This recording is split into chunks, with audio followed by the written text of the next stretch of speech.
Welcome to LC Screen Talk. My name is Larry, and this is my review of Deadpool.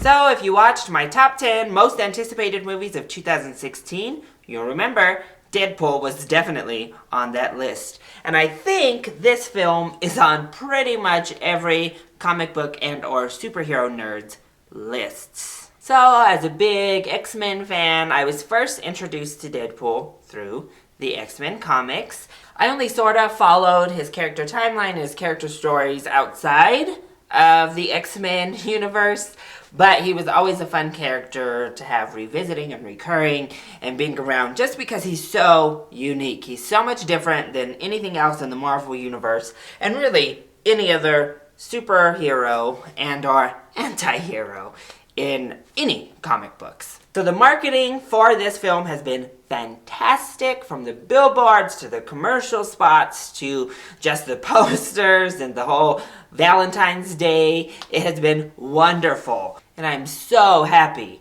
to report that the movie completely lives up to the hype. Fox, thank you for marketing this film as well as you did, because I think you have swayed plenty of people into coming out to the theater to see this one. Deadpool was such a great time at the movies. Right now, it's by far my favorite movie of the year, but hey, we're barely into February, so that's not saying much, actually.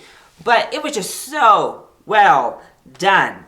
First off, Ryan Reynolds was made for this role. He is so fantastic as Deadpool that it's kind of alarming that he was actually the actor that played him in that horrible X-Men Origins rendition. He's so good. He's fast. He's quippy. He is so on board with everything. Not only in the film, but for the marketing. He has really championed this movie, and I can see why. Because this is a role tailor-made for him, and he delivers tenfold here.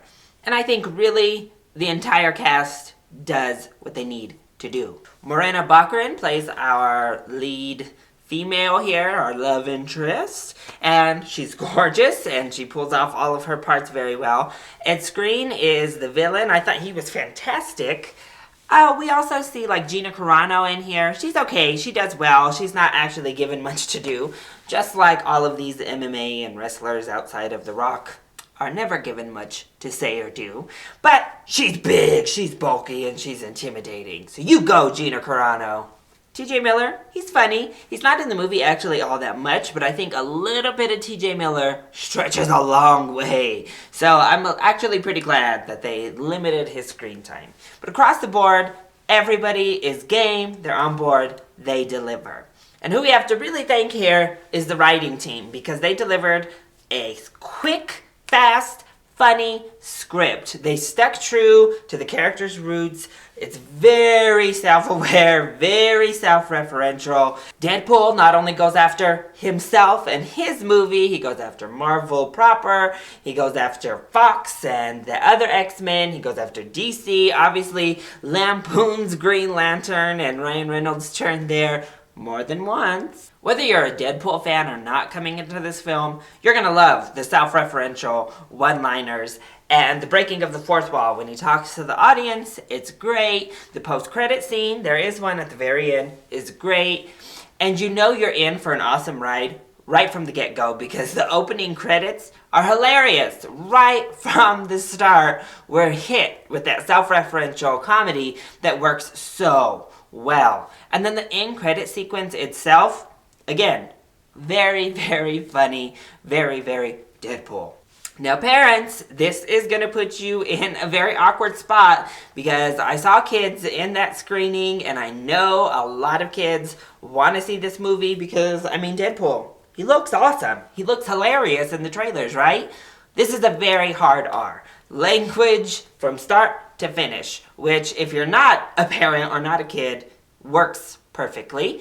But if you do have kids, just be warned. I'm not sure you want to take them to this one. There's a lot of sexual circumstances, there's nudity, and some decently graphic violence. Actually, I think the violence, for the most part, is the least offensive part to children in this. I mean, to me, I didn't see much that you wouldn't see in a violent video game. So if you're okay with your kids playing, Halo and Call of Duty and all that stuff, then you'll probably be fine with your kids seeing the violence they see here. But really, if you're not a kid, if you're not a parent worried about your 8-year-old coming in to see the movie, then you're gonna love this. Just know that Fox has done the character you love justice. Finally, they completely made up for that abomination in Wolverine Origins and have done the character complete justice. I think they heard the fans, they knew what the fans wanted. Ryan Reynolds championed this film and this character to get the movie the character deserved.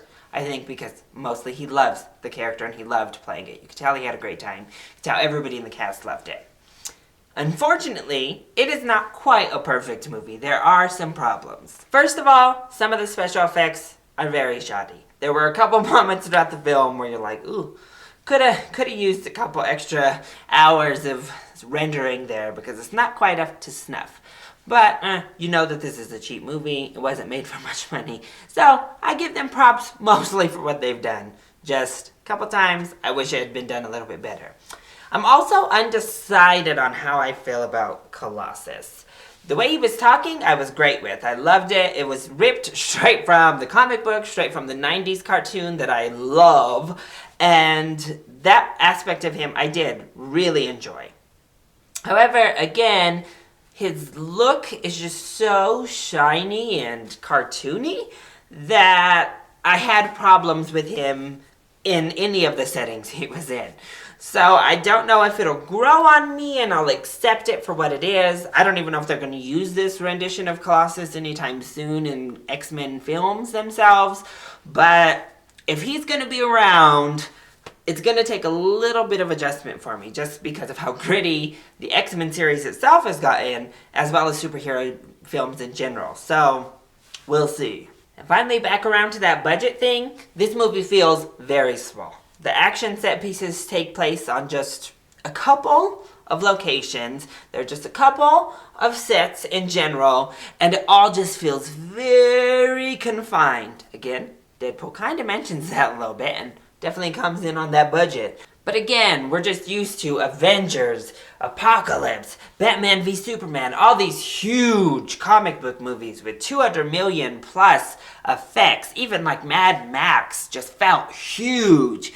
And then to kind of be reined in, pulled back, and have to deal with a much smaller, a much more contained comic book movie. It was an adjustment, and I wish that they had been able to push it a little bit further, but I think once they get the paychecks from this movie, they'll be able to expand Deadpool moving forward. But all said, I loved this movie. Again, hilarious. It was everything I wanted to see out of it, and I can't wait to get back into the theater once it actually opens to watch it again, and probably again. I just loved it that much. I also can't wait for Fox to integrate Deadpool into the X-Men movies and create this as a universe, because after Fantastic Four's flop last year, they're clearly not going to be integrated and take down Fox's X-Men universe. Maybe even going back to Marvel, so I'm glad to see some new blood entering the mutant world. So yes, see this opening weekend, worth a full price ticket. See it in IMAX or whatever big format screen you can. It's worth the money. You will laugh your ass off from start to finish, and just in general have a blast. It's such a fun movie. So that has been my review of Deadpool. I hope you enjoyed it. If you did, go ahead, click like down below and subscribe to the channel so you are always up to date on our latest videos. Also, join in on the discussion. Are you excited to see Deadpool? And what is your favorite comic book origin story? Let me know either in the comment section down below or hit me up on Twitter. I love you all so much for your support. Mwah! Thank you for watching, and I'll see you next time. Bye!